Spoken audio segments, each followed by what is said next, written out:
गरीबी हाल क्या जाने अमीरी काटने वाले। जी हाँ, मेरे ग्राम लखनऊ बीघा पंचायत उगावा के जनता मालिकों, आपके वार्ड संख्या 13 से आपके चहेते, आपके लोकप्रिय, आपके बेटे, आपके दुलारे भाई राधे साव आ रहे हैं भावी वार्ड सदस्य के प्रत्याशी के रूप में आपके ग्राम लखनऊ बीघा वार्ड नंबर 13 से।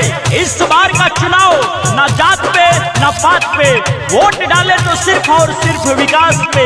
जी हाँ, भाई राधे साव का कहना है, भाई राधे साव का कहना है, हमें राजनीतिक नहीं, हमें आपके दिलों में रहना है, आपके दिलों में रहना है। तो आइए हम सब कदम से कदम मिलाकर इस बार का चुनाव अलग करते हैं, परिवर्तन करते हैं, बदलाव करते हैं। भाई राधे साव को वार्ड नंबर 13 से वार्ड सदस्य बनाते हैं और अपने ग्राम लखनऊ बीघा वार्ड नंबर 13 में सर्वांगीण विकास करवाते हैं। हर गली मोहल्ले, हर गलिया, सड़क नलिया, सबका समाधान करवाते हैं। तो माताएं बहनों मतदाता मालिकों, आइए हम सब कदम से कदम मिलाकर चले विकास के ओर और भाई राधे साव को वार्ड नंबर 13 लखनऊ बीघा से वार्ड सदस्य बनाते हैं। भाई राधे साव ने ठाना है आपके लखनऊ बीघा वार्ड नंबर 13 को विकासशील वार्ड बनाना है, विकासशील वार्ड बनाना है।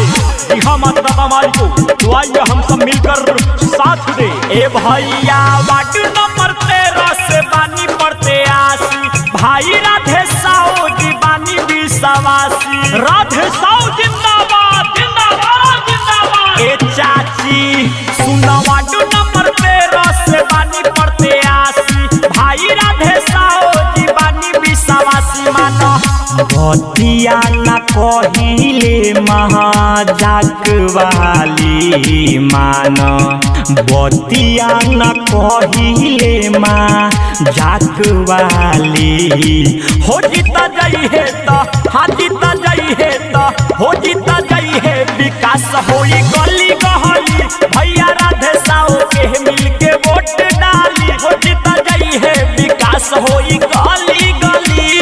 जी हाँ, मेरे ग्राम लखनऊ बीघा वार्ड संख्या 13 के तमाम जनता मालिक, आपको बताना चाहता हूँ, हमें लखनऊ बीघा के तमाम जातियों से प्यार है। हमें हर जाति के लिए विकास करना है, हमें सभी धर्मों के लिए विकास करना है, हमें सभी जनता मतदाता मालिकों के लिए विकास करना है। कुशवाहा जाति हो या ताती जाति, रविदास जाति हो या चौधरी पासवान, साव जी हो या कुम्हार पंडित, हर जाति के लिए हमें विकास करना है।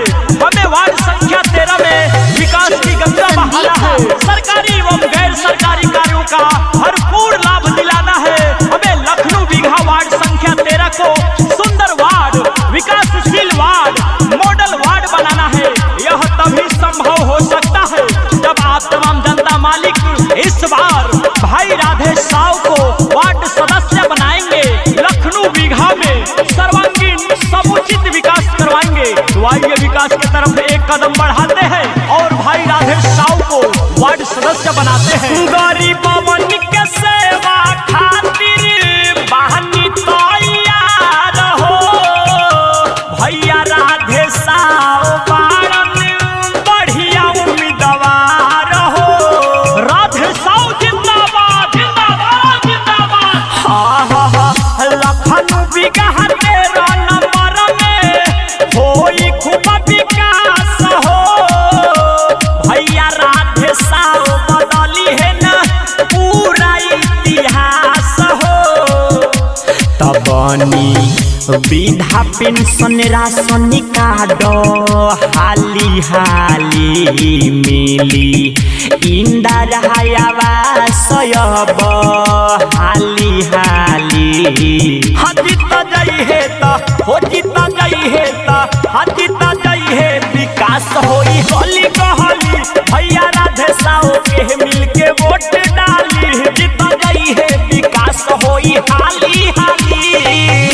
विकास की गंगा बहाने के लिए आपके अपने ही लाडले भाई राधे साव कूद पड़े हैं राजनीतिक में। समाज के गरीबों और किसान मजदूरों का दर्द नहीं देखा जा रहा है, इसीलिए आपके हक दिलाने के लिए, आपका अधिकार दिलाने के लिए ग्राम लखनऊ बीघा पंचायत उगावा वार्ड नंबर 13 से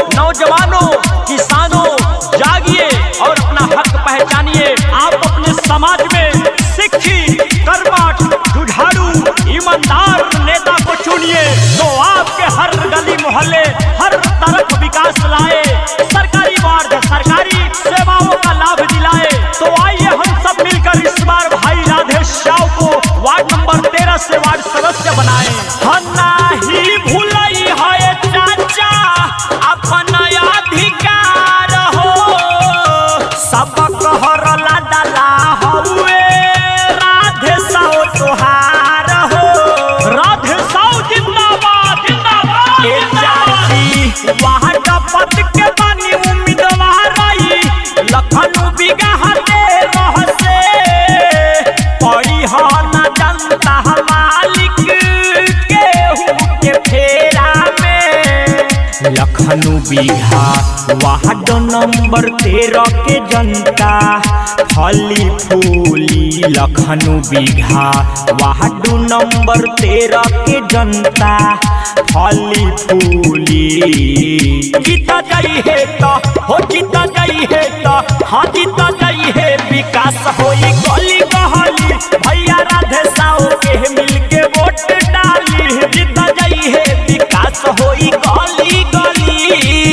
राधे साहू जिंदाबाद जिंदाबाद जिंदाबाद। लखनऊ बीघा के जनता मालिक जिंदाबाद जिंदाबाद जिंदाबाद। वार्ड संख्या 13 के जनता मालिक जिंदाबाद। राधे साहू जिंदाबाद जिंदाबाद जिंदाबाद जिंदाबाद जिंदाबाद जिंदाबाद जिंदाबाद। Recording by Kohinoor music studio, Bakhri बाजार।